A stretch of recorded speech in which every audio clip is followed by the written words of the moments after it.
Ryan moved slowly between tall glowing trees, his boots pressing softly on the mossy ground. The air was quiet, too quiet for a forest so big he looked around with a frown, trying to remember where his camp was. He had just come out to scan the area for water, but now the path was gone. He touched the scanner on his wrist, but it blinked red.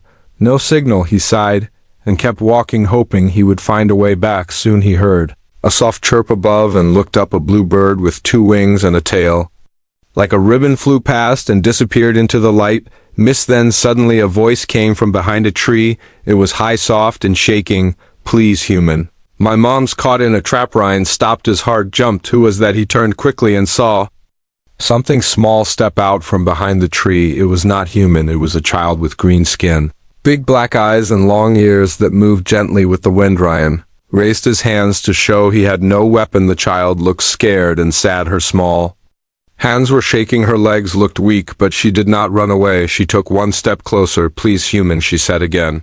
"My mom is hurt. Please help." Ryan blinked. He had never seen an alien this close before. She looked so young, maybe 5 or 6 in human years. She wore a cloth around her shoulders and had tiny flowers in her hair. Her eyes were wide with fear, but also hope. "Where is she?" Ryan asked slowly, trying not to scare the child. The girl turned and pointed that way. "Not far. Come, please, before it is too late." Ryan looked at the trees around him. Every part of him said this could be a trick, but the voice of the child felt real to ignore. He followed her through the trees. She moved fast, even with her small legs. Her feet barely touched the ground, like she had done this many times. They passed broken branches, thick vines, and strange glowing plants. Ryan kept scanning the forest. Something did not feel right. It was too quiet again. No birds, no bugs, not even wind. He looked at the child ahead and wondered what kind of trap she meant. After 10 minutes they reached a clearing in the forest. In the middle of the grass was a bright net made of light. It was floating above the ground, and inside it was a tall alien woman.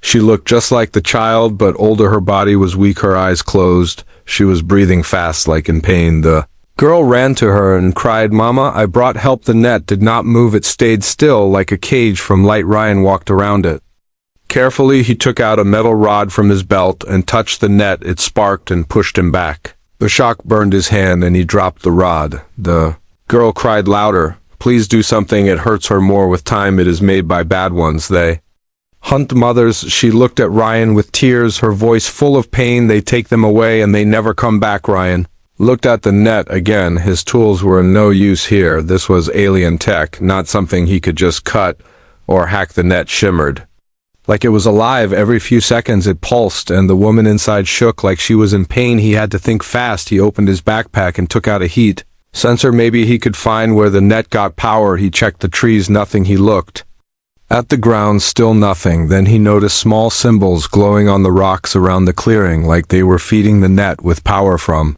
below. He moved closer to one of the rocks and touched it gently. It was warm. He took a small explosive from his bag and placed it behind the rock, then stepped back. He covered the child with his jacket and whispered, "Hold tight." The explosion was soft but strong. The rock broke in two, and the glowing symbol faded. The net above flickered. The woman inside moved slightly, her breath slowing down. The girl looked up with big eyes. "It is working." But then a loud growl came from the trees behind them.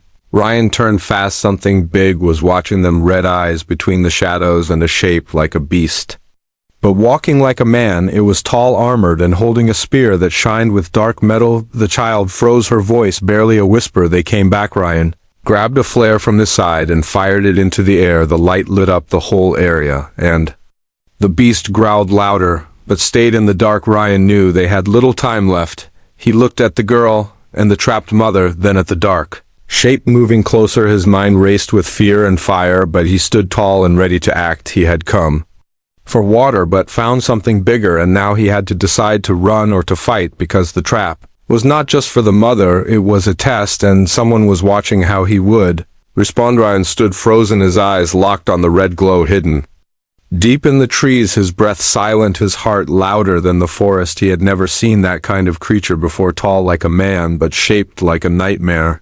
Its eyes glowing like fire, its armor thick and black, the spear in its hand longer than Ryan's whole arm and sharp enough to split stone. The small alien girl clutched Ryan's leg, her tiny hands shaking. She whispered again, Please save my mama. Her voice was cracked, but brave Ryan gave her a small nod, not with words, but with eyes. Then turned back to the net. The light cage still held the mother. It flickered, now softer than before, weak in some parts thanks to the broken stone, but not enough to set her free. Ryan moved around it fast, scanning the ground, looking for more of the glowing rocks. They were smaller, now hidden in moss or dirt, but he found 2 more symbols under a bush. He knelt and used a blade to dig one out, then placed another small charge and signaled the girl to step back. Boom, a quiet blast shook the leaves. The light net flashed again. Now half of it was gone, and the mother slid down to the ground, her body limp, but breathing. The girl ran to her and cried out, "Mama." The woman opened her eyes just a little and smiled weakly before fainting. Again Ryan helped lift her body gently. She was light, too light for someone so tall, her skin pale, her breath soft like wind through grass. He carried her on his back, while the girl walked beside him, eyes darting around, always watching the trees. Ryan whispered, "We go back fast, stay low, stay quiet." She nodded without sound. They moved through the woods, trying not to step on dry leaves or branches. Every sound behind them felt louder.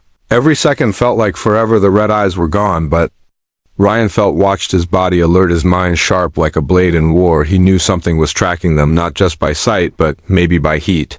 Maybe by fear, maybe even by scent. They reached a slope where thick trees bent over the path. The girl pointed to a narrow path that led between 2 hills. "Follow this," she said. "It goes to an old cave-safe place. No one comes there." Ryan trusted her and turned into the path. Branches scraped his arms, roots tried to trip his boots. The air was thick, now heavy. Like a warning, halfway through the path, he heard the noise again, heavy steps crushing leaves, metal on stone, a low growl behind them. Ryan turned for 1 second and saw it. The beast was following, slow but sure, moving like it had all the time in the world. He knew they could not outrun it, not with the mother in his arms, so he stopped and handed her to the girl. "Hold her tight, do not speak, do not move, hide behind that tree," he said, and pointed to a thick old tree with hollow roots. She obeyed without question, hiding both herself and her mother inside the dark space. Ryan pulled out a smoke bomb and a light flare. He threw the smoke behind him and ran in a wide circle around the path, drawing the creature's attention away from the girl. The flare lit the sky red and the forest filled with white smoke. He moved fast, diving behind bush, crawling under logs.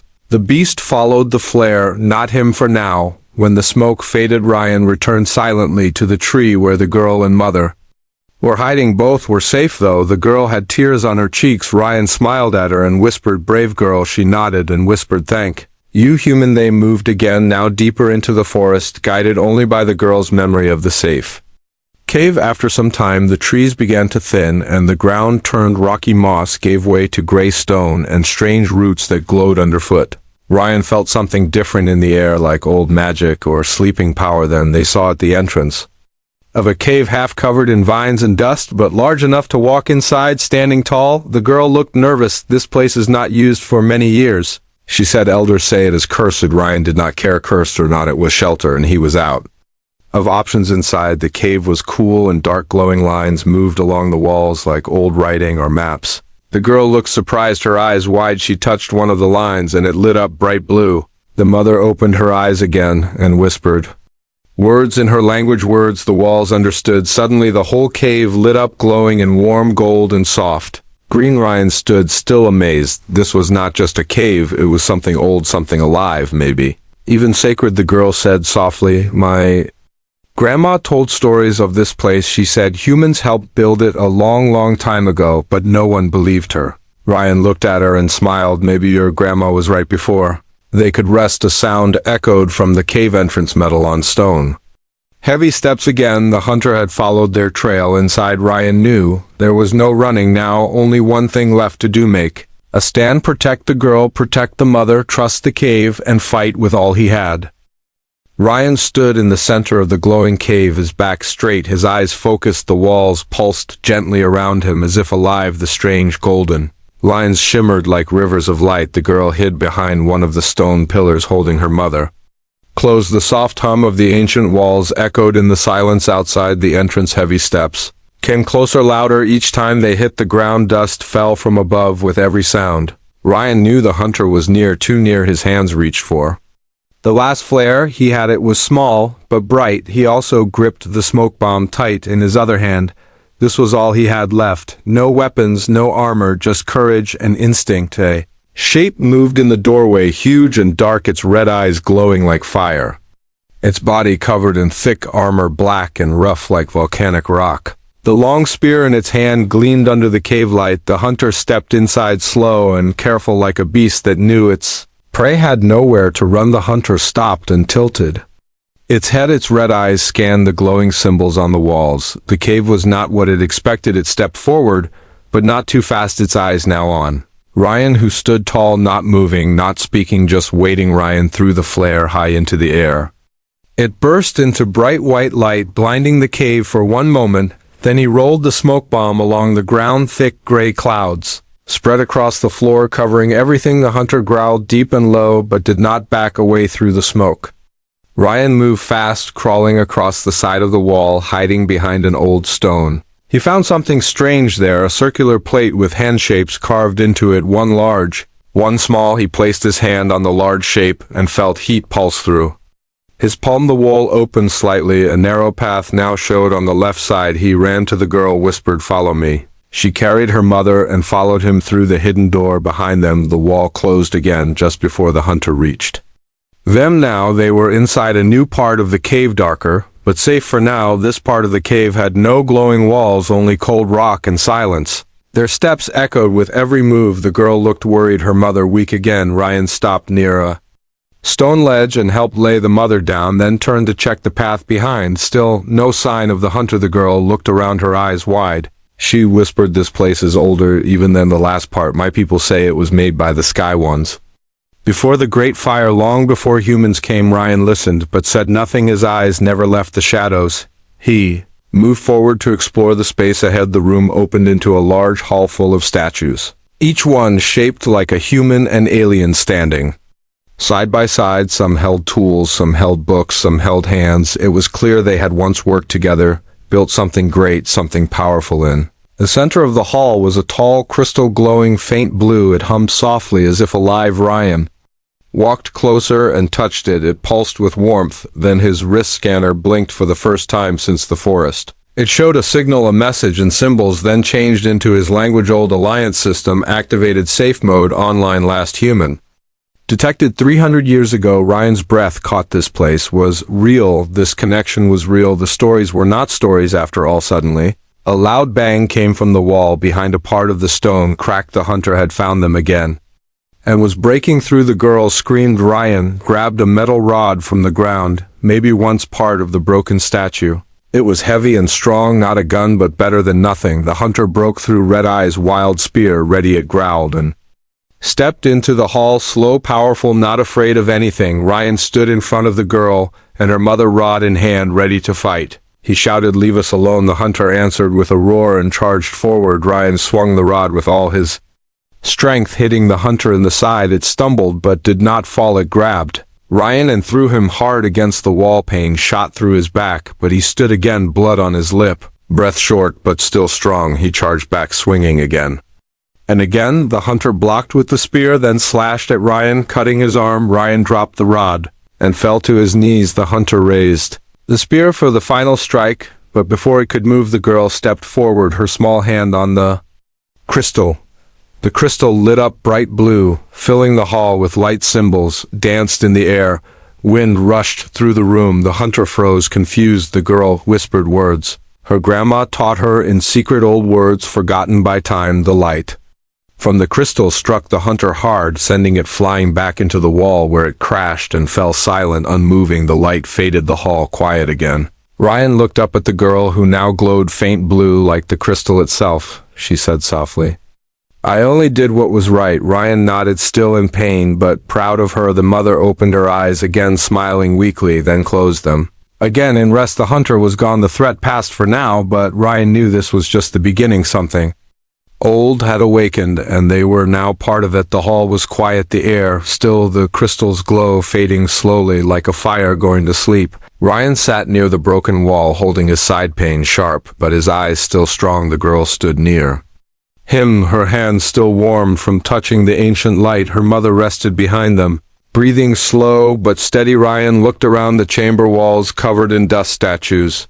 tall and proud, light from above falling through cracks in the rock. The hunter lay silent near the far wall, its armor cracked, its spear broken in half. Ryan did not trust it to stay down forever. He turned to the girl and asked gently, "Do you know another way out?" She nodded, her voice low. "There is a tunnel under the sleeping pool. It leads to the river valley far from here." He helped her lift her mother again, and together they walked past the statues, deeper into the cave. The girl led the way, her feet silent on the stone floor, her eyes watching every step. The path turned and twisted, going lower with each step until they reached a dark, wide chamber. At the center was a round pool, its surface smooth like glass.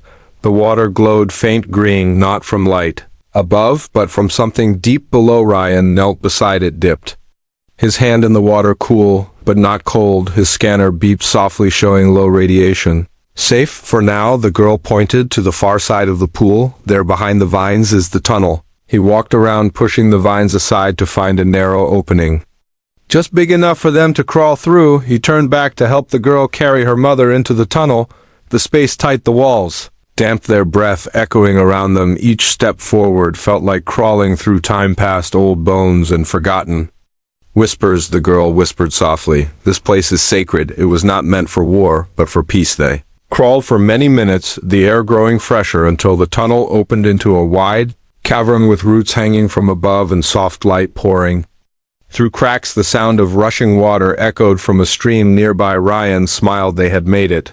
They followed the sound until they reached the edge of a small cliff below them. A river flowed strong and fast, cutting through the forest they had left behind, trees thick and tall on both sides. Birds flew above, singing loud and wild. Ryan looked down the drop, not too high but rough if they slipped. The girl tugged his sleeve and pointed to a slope nearby. "Safer path," she said. He nodded, and they began to climb down, slow, careful, the ground soft underfoot, the mother still weak but breathing better with fresh air. At the river's edge, Ryan took a long breath, the cold water refreshing. As he splashed his face, he turned to the girl who sat with her mother watching the sky. She looked tired but peaceful, her eyes wide as she stared at the clouds moving fast above. Suddenly, a sharp sound cracked the peace behind them. In the trees, something moved, branches snapped, leaves shook. Ryan stood, fast eyes scanning the forest. Then he saw it, a red dot flashing in the sky above, a small drone floating near the tree line. He cursed under his breath. The hunter must have sent a signal before falling, or maybe others were already searching for them. He grabbed his scanner, trying to jam the signal, but the drone moved quick, dodging every attempt. Its lens pointed straight at them. The girl cried out and ducked her arms around her mother. Ryan grabbed a rock and threw it hard, hitting the drone.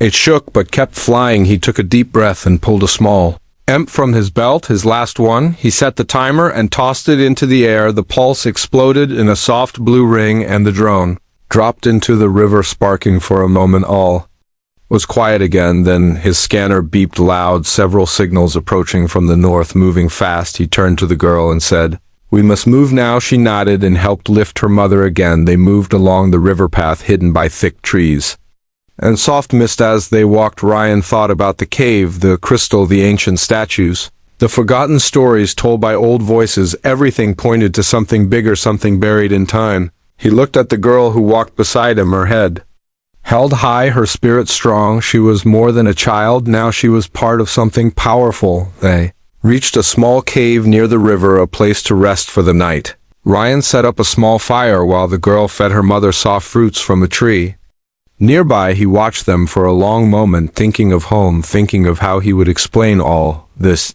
He took out his recorder and spoke into it. Day 3, contact made with native life form species, intelligent history with humans confirmed, unknown energy detected, possible source of ancient tech, hunter threat neutralized, but more may come.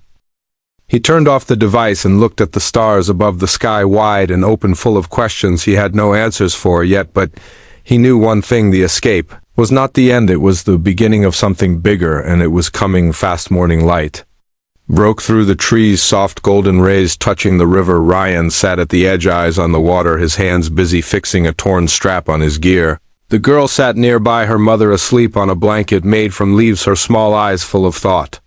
watching the sky as if searching for something. They had rested enough, but not too long. Ryan knew the signals from yesterday meant danger. More hunters, more eyes, more machines tracking them. He stood and stretched, his back sore from sleep on stone.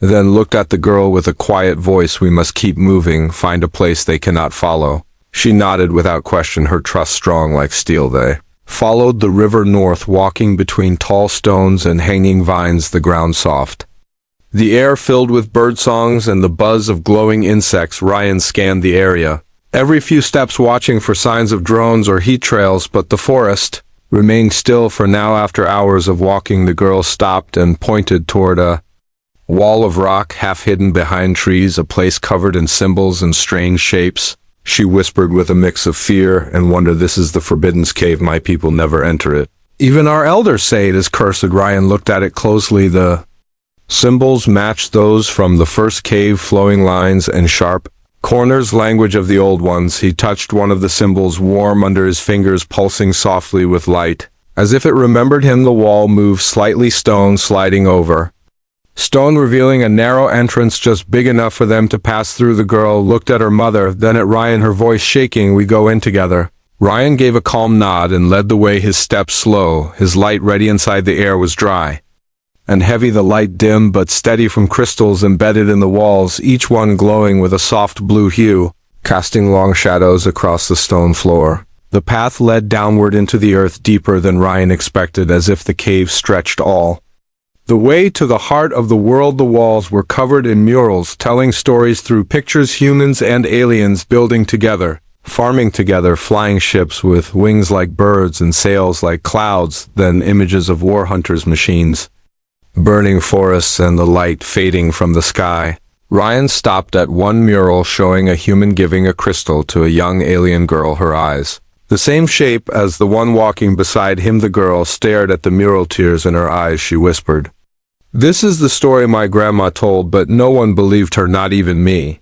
Ryan placed a hand on her shoulder gently, then turned to keep walking. The path now split into two tunnels. He took the left one, trusting his instinct, the air warmer here, the light stronger. They reached a large chamber shaped like a dome. In the center stood a tall pillar made of crystal, surrounded by broken machines and fallen beams. Dust thick in the air, but the crystal still glowed faintly. The girl stepped forward. Slowly, her steps careful like a dance, she placed her hand on the pillar and whispered old words, words her people had not spoken for many generations. The crystal pulsed once, then twice, then a bright light filled the room. Symbols appeared in the air around them, spinning slowly, then stopped, forming a map showing stars, planets, routes through space. Ryan watched in awe, his eyes wide, his heart pounding. He had never seen anything so ancient, so full of purpose. The map shifted, showing a hidden place, a sanctuary deep under the mountains, marked by the same crystal symbol glowing bright. The girl turned to Ryan, eyes wide. "This is where we must go. It is the only safe place left." Ryan nodded, already planning the route in his head, but then the ground shook, dust fell from above, and a loud roar echoed through the chamber. They had been found again. Ryan grabbed his pack, helped the girl lift her mother, and ran toward a side tunnel shown on the map. The crystal dimmed as they left, but Ryan felt its warmth still in his chest, like it had marked him, chosen him to carry the story forward. The tunnel was narrow and rough, but it led upward toward the surface, the roar behind them growing louder, claws scraping stone, metal hitting rock. The hunters were close, maybe more than one this time. Ryan moved faster, ignoring the pain in his leg from the last fight, his only thought to protect the girl and her mother. They burst out of the cave into a field of tall grass, wind rushing against their faces, the sun high above, birds flying low across the sky. The girl gasped for air, her hands tight around her mother. Ryan looked back at the cave, ready for the next wave, but none came. Not yet. In the distance, mountains rose tall in sharp clouds, circling their peaks. The sanctuary lay beyond them, hidden under rock and time. Ryan knew the journey would be hard, full of danger and unknowns, but the fire in his chest burned stronger than fear. He turned to the girl and said, "Let's finish what your grandmother started." Her eyes lit up, and she nodded, this time with no fear, only hope. Together they stepped forward, leaving the cave behind, carrying the past into the future. One step at a time, the mountain path rose before them, steep and long. The air colder now thin with every breath clouds drifted low covering the peaks like silent watchers. Ryan walked in front his eyes on the trail, his steps slow but steady. The girl followed close. Her arms wrapped around her mother whose body was weak, but spirit still strong. They had crossed the forest, left the river behind, and walked 2 full days without rest, only stopping for water and fruit growing along the cliffs. Ryan marked every turn in his scanner using the old map given by the crystal deep in the forbidden cave, each turn bringing them closer to the sanctuary hidden under the mountain, where no hunter could follow. As the sun began to fall behind the ridge, the sky turned orange and gold shadows growing long across the stone path. Ryan pointed to a cave entrance half hidden by thick roots and soft moss. "This is the place," he said. The girl nodded, her eyes wide with wonder. The same symbol from the first crystal marked the stone above the door, glowing faintly. As they stepped inside, the cave was wide and dry, the walls smooth as if shaped by hands, not time. Lights flickered along the floor, leading them down into the earth, each step echoing like a whisper of the past. Soon they reached a round chamber larger than any before, its ceiling high and filled with stars carved from stone and dust, the floor smooth and cold with a symbol in the center, bright as fire. Ryan stepped onto the symbol and felt warmth rise through his boots into his legs. A low hum filled the room, then silence, then light bursting from the floor, rising into the air, forming a shape tall and bright. Not human, not alien, but something else, something ancient. The shape looked down at them, its voice soft and deep. "Welcome to the sanctuary, keeper of peace, last of the bond." The girl stepped forward, her voice steady. "Who are you?" the shape replied. "I am memory. I am guardian. I was made when the first humans and the first starsingers made this place to protect the bond between our kinds." Ryan listened, every word heavy with meaning, every breath holding questions he could not yet form. The shape turned to the girl. "Your blood holds the key. Your voice wakes the heart of the mountain. Your spirit carries the gift that was lost." The girl looked at Ryan unsure, but he smiled and nodded. "Say what you feel." Her lips parted, and she spoke old words, soft and slow words her grandmother whispered at night, stories of light and song and hope. The chamber shook lightly, the air grew warmer, the lights on the walls flared and then opened, revealing hidden machines sleeping under stone, now glowing with life. Screens blinked, maps unfolded, images of ships and stars and cities now lost to time. Ryan walked among them, touching each panel, watching history unfold before his eyes. Then a sharp sound broke the calm, a beep from his scanner, signals approaching fast from the ridge above. Too many to count, drones, hunters, machines closing in. The sanctuary had been seen, had been found. Ryan looked to the shape. "What do we do now?" The shape replied, "Defend the light, awaken the core, protect the bond, or all will be lost forever."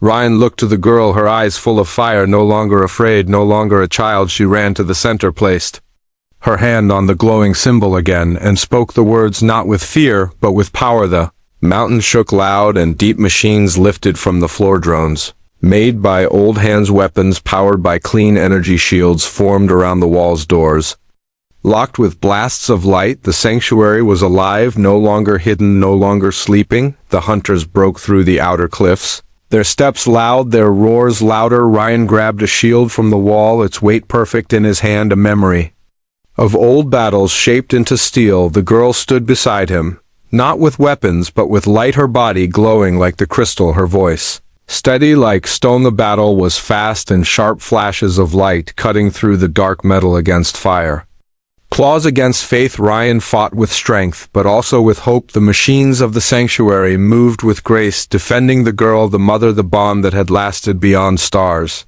The hunters fell one by one, but still they came, endless waves of shadow. But the sanctuary held each corner a story, each wall a shield. The crystal pulsed with every word the girl spoke, her voice now joined by the spirit of her people, the voice of those long gone but not forgotten. As the last hunter fell, the chamber fell silent again. The lights dimmed, the hum faded, the machines returned to sleep. Ryan dropped to his knees, his breath fast, his body sore, but alive. The girl stood in the center, her hands glowing, her mother now awake beside her, eyes full of tears and pride. The shape returned one last time. "You have done what many could not. You have awakened the bond. You have reminded both kinds what we were and what we still can be." Ryan looked at the girl and smiled, not Just a survivor, not just a child, but a bridge of light, a beginning. They had come running from fear, hiding from death, but found something greater. They found the heart of a world that still believed in peace and power born from unity and love. The sun rose over the mountain, its golden light spilling across the sanctuary floor, where dust now danced like stars in morning air. Ryan sat near the edge of the chamber, his body sore, his arms bruised, his eyes watching the girl who stood at the center. Her hands glowing faint like the memory of fire, the mother sat beside her, one hand resting on the crystal heart that now pulsed calm and quiet once. Again, no more sounds of hunters, no more signals of drones, only peace soft and strange after so much noise and fear. The sanctuary had returned to sleep, its lights dim, its doors closed, but its heart open once again. Awakened by the courage of a child and the will of a stranger from another world, Ryan turned his head toward the tunnel beyond. The main chamber where the spirit of the guardian once stood, now only silence and old echoes remained, but he felt its presence. Like a wind that never stopped, like a promise made in stone, his scanner blinked faintly, showing the map, updated, a clear path marked through valleys and hills, back to where the Starsingers once built, a gate now broken, but still waiting. The girl walked to him, her steps light, her eyes filled with quiet strength, her voice soft. We are ready now, ready to return to the others, to show them what we found, what they forgot. Ryan nodded, not with words, but with a look that said everything: pride, trust, respect. They left the sanctuary at sunrise, the light behind them, the road ahead long but clear. They carried no weapons. Only memory, only hope carved in their steps, and in the glowing symbol etched now on the girl's hand, a gift from the crystal, a mark of peace and power. Through forest and river, through hills and stone paths, they walked for 2 days until the trees thinned and the ground opened into a wide plain where the Starsingers once lived, where the sky stretched forever and the wind told stories that no one had heard in many lifetimes. At the edge of the plain, a group of aliens stood tall and silent, their eyes wide as they saw the girl, her mother, and the human who walked beside them, their clothes torn, their faces marked by dust and time, but their eyes full of light. The leader stepped forward, a tall woman with silver skin and a cloak of blue leaves, her voice strong. Who are youth? Girl stepped forward, her voice clear. I am the daughter of Amaya. We escaped the hunters, we found the sanctuary, we awakened the light. This human helped us, saved us, walked beside us when no one else did. The leader looked at Ryan, then back at the girl, her face unreadable, her eyes deep pools of thought. She knelt, then placed her hand over the girl's mark and whispered old words. The crowd behind her bowed their heads slowly, one by one, until even the youngest knelt before the child, who now stood not as a lost girl but as a guide, a key, a voice for a forgotten promise. Ryan stood back, watching, not needing to speak, not needing to prove his place. He had done what was right, not for reward, not for power, but because something inside him refused to turn away from a cry for help, because something in that child's voice broke through the silence in his soul. That night they lit fires under the stars, sang songs from both tongues, shared food grown from the land and stories grown from the heart. Ryan sat by the flame, the girl beside him, her head resting on his shoulder, her breath slow and warm like the forest breeze. He listened to the songs and closed his eyes for the first time in weeks. He felt home. Before dawn, the leader came to him, holding a small device, a sphere of light and memory. She placed it in his hand and said, "This holds the story your kind once wrote with ours before the war, before the silence. Take it, return to your world, show them the truth, rebuild the bridge we lost." Ryan looked at the sphere, its light soft, its weight full. He nodded slowly, his chest tight with something he had no words for. Next morning they walked to the ridge where his ship had landed weeks before, hidden under stone and leaf, still waiting, still ready. He turned to the girl, her eyes wet, her smile wide. She hugged him tight without a word, then stepped back. Her mother nodded, once strong and proud. Then they turned and walked back toward their people, their future, their peace. Ryan climbed into the ship, the sphere in his hand, the stars in his eyes. He looked once more at the horizon, where mountain met sky, where fear became courage and strangers became family. He started the engine, the ship rose slowly into the air, the wind carrying leaves and memories into the sky. As he left, the planet behind the sphere glowed brighter, filling the cabin with light and a single message in both languages, two voices speaking as One, we remember, we return, we rise together, and somewhere across the stars, someone listened, someone watched. Someone waited for the story to begin again.